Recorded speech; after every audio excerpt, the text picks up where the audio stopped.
Don't know what Fei Xiao does? Don't worry, today we'll be taking a look at Feixiao's kit and hence determining whether she is worth your pulls. Because to me, being strong and being worth your pulls are pretty different things. But before we start, don't forget to subscribe to the channel. We have just hit 1,000 subscribers, so thank you very much. Hopefully we can keep this up.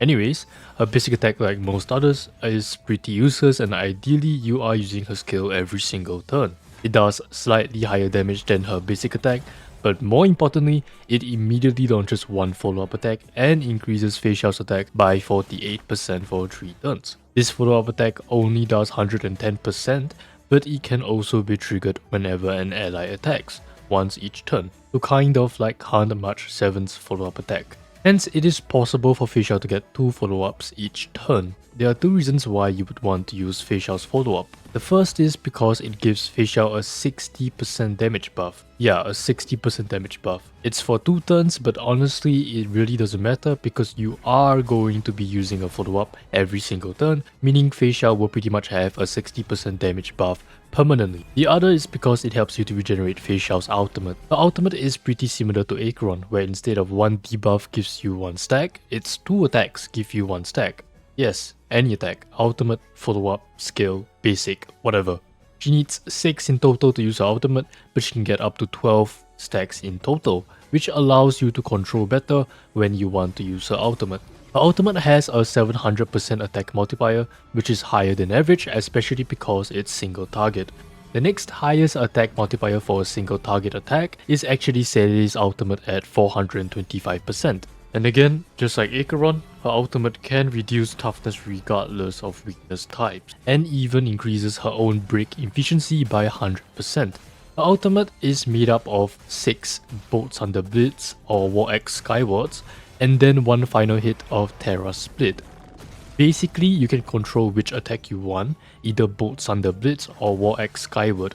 They are essentially the same, but they give you a bigger attack multiplier depending on if the enemy is broken or not. I'm pretty sure on auto it will choose the better one for you, so honestly you don't quite need to know how to use this, and hence it's pretty much always going to be a 700% attack multiplier.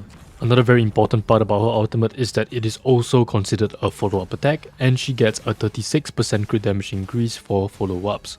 The reason why this is good is because she will not only benefit from ultimate buffs, but also from follow-up buffs like Proof of Depth, Robin's Impromptu Flourish, and relics like Duran Dynasty. A last bonus ability is Heaven Path, giving Fei Xiao 3 stacks instantly, and if she didn't perform a follow-up attack from her talent, which is the one allies have to attack with to activate, it basically gives you the half a stack back that you missed out on. It may seem weird at first, but the intention behind this seems to be to give you more comfort if you run characters like Bronya, because Fei Xiao would get 2 turns instantly and you will not give any other ally a chance to attack in between.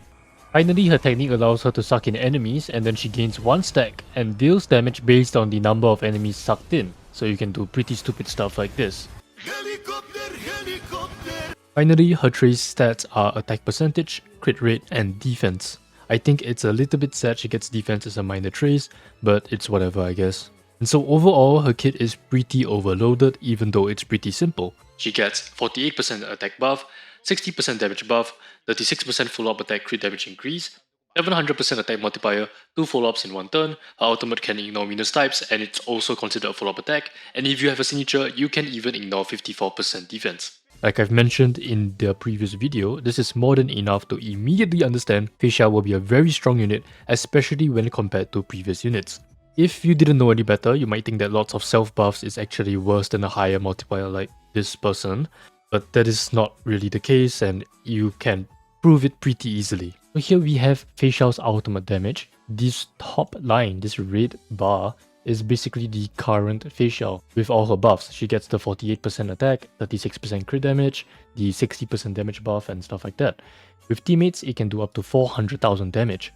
Without teammates, it's 114,000. If I had no self buffs, meaning it's still a 700% multiplier, without any of those buffs, it would drop to 64,000, and with teammates, a very sad 284,000. And so if I were to increase the multiplier by 100% until it is competitive, I would have to increase it by 500%. until it does relatively the same damage or slightly more. And since you need a 1200% multiplier without buffs to even compete with the current 700% multiplier with self buffs, it means you need almost twice the number of stacks as before, as the original multiplier for 12 stacks was closer to about 1400. So to even put out the same amount of damage, you would take probably 3 to 4 turns instead of the current 1 to 2. And taking 1 to 2 turns for a 700% attack multiplier is already pretty damn fast, which is why the multiplier is 700% and not 1000, 1200 and so on. Hoyoverse has always followed the same principle when it comes to damage, and for the hunt, it has always been lower multipliers but higher frequency. If I increase the multiplier, the frequency will decrease and vice versa. I think a lot of people have damage per screenshot brain rot, and they cannot fathom that if you attack multiple times very quickly and each attack does less damage, you can actually do the same amount of damage or even more. If she only got a massive amount of one type of buff, then it may actually be true that a higher multiplier is better, but her buffs are all very spread out, which will mathematically equate to even more damage than if you go all in into a single buff. Remember, it's like a buffet. You want a little bit of everything, not a whole lot of one thing. And Feixiao has a decent amount of the food that she likes. From her base kit alone, she is only missing vulnerability, rest pen, and defense reduction. But the thing is, you can get vulnerability from Topaz or Mose, rest pen from Robin E1, and defense reduction from her light cone. And so if you invest into her pretty heavily, it is literally possible for you to get every single stat that increases your damage for Feixiao, and that is absolutely crazy. A more valid criticism of Feixiao is that she can be a little bit team dependent and hence slightly restrictive. Feixiao really wants fast attacks in order to get her ultimate up faster, and how well she performs for you will depend a lot on how fast you can get her ultimate back up. The good news is, we actually have quite a lot of 4 stars that we can use with Feixiao. Gettiger is a decent sustain even if you don't have a Venturine because his ultimate immediately advances his action. Hunt March is completely free to play, and Mose, who will be releasing alongside Feixiao, is also another very good substitute for Topaz. The only slot that is a little bit harder to compete with is Robin, because she doesn't only buff Feixiao, but also the other damage dealer you may be using, such as Topaz, March or Mose, and even has a team-wide 100% action advance. However, you can definitely still use characters like Bronya, Sparkle, Xiao, or even Pella. Although Bronya and Sparkle do not buff your entire team, they still provide very strong single target buffs and more importantly, can advance Feixiao's actions, which will naturally mean more ultimates. For Xiao or Pella, they give Feixiao slightly lower damage, but they also increase your other damage dealer's damage, and so should be considered if your other damage dealer is quite strong or quite well built. The problem with them is that they cannot advance Feixiao's actions at all. Finally, we have Run Mei, who can give a team-wide damage boost as well, but also only gives you a 25% all-type res penetration. Even though she gives you a little bit of speed, it is not enough to compete with Robin. And that is why Robin is the best in slot, because she gives damage to your entire team and still can advance Feixiao's actions. And so even though her best in slot team is full of 5 stars, I wouldn't worry too much because there are quite a lot of decent alternatives that even if will lower your team's damage, it will not be by much, and I'm very sure you will still be able to clear stages like Memory of Chaos 3 stars if your team is well built. As I've established in my previous video, the full 5-star team is in fact the strongest single target team in the entire game, and so why would you think if you downgrade a few characters here and there, they magically become garbage? The team will definitely still be relatively strong. For me, I'm more worried about the stages that Hoyoverse will make, because honestly most content in the game right now is AoE and quite rarely rewards single target. If the boss cannot summon more mobs, they are usually accompanied with more mobs, and even Hule himself can summon enemies. It is for this reason that destruction is usually quite worth people's pools, whereas for hunt units like Feixiao, they are pretty much automatically disqualified from pure fiction usage other than Sele, because you would always have better options like Himeko and Herta. I obviously don't know what the future of Starry will be. The Memory of Chaos and Apocalyptic Shadows stages will be obviously tailored to her for one patch, but afterwards I'm not very sure if they'll keep having lots of AoE stages or will they add in more single target stages.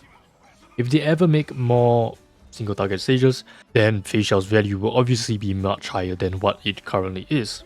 Hence, even though her team can be quite free to play friendly and she's really strong if you build around her, there just isn't a lot of stages with only 1 to 2 enemies where she really shines. You can obviously use her at 3 targets as well, but you can start to feel a little bit uncomfortable. And obviously a lot worse at 4 to 5. And that might be why Hule has 2.9 million HP in Memory of Chaos, the highest any boss has ever had, just to make you feel like single target damage is really needed. Like the new Memory of Chaos 12 has so much HP, like just look at this graph, it's actually insane. Well, I mean, as long as they keep making enemies like Hule or Memory of Chaos stages like this, I can safely say that Feixiao will be worth your pulls.